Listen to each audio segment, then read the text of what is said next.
আপনি পঙ্গু হাসপাতালে যান, ওখানে ডক্টরদের সাথে কথা বলেন, মিলসে যান, ডাক্তাররা বলবে যে ওখানে জুলাই আগস্টের আহতরা মিলে এখন একটা সিন্ডিকেট ডেভেলপ করেছে, যাদের বাসায় চলে যাওয়া দরকার, ট্রিটমেন্ট হয়ে গেছে, বাসায় যাচ্ছে না।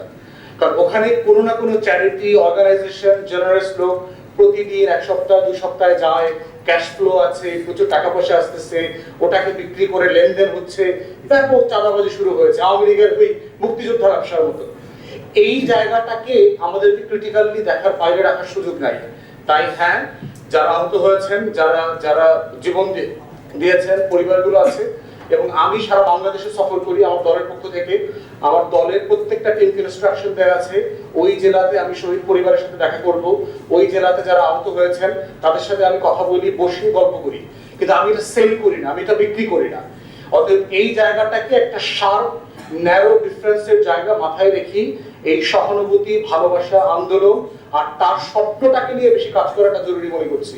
যে কারণে আপনি 300 বুলেট গায়ে নিয়েছেন, সেই স্বপ্নটা বেশি জরুরি, আমার আকাঙ্ক্ষাটা ওইখানে। তো আপনার আকাঙ্ক্ষার সাথে আমি একমত, এটা আমাদের কন্টিনিউ করতে হবে আর কি।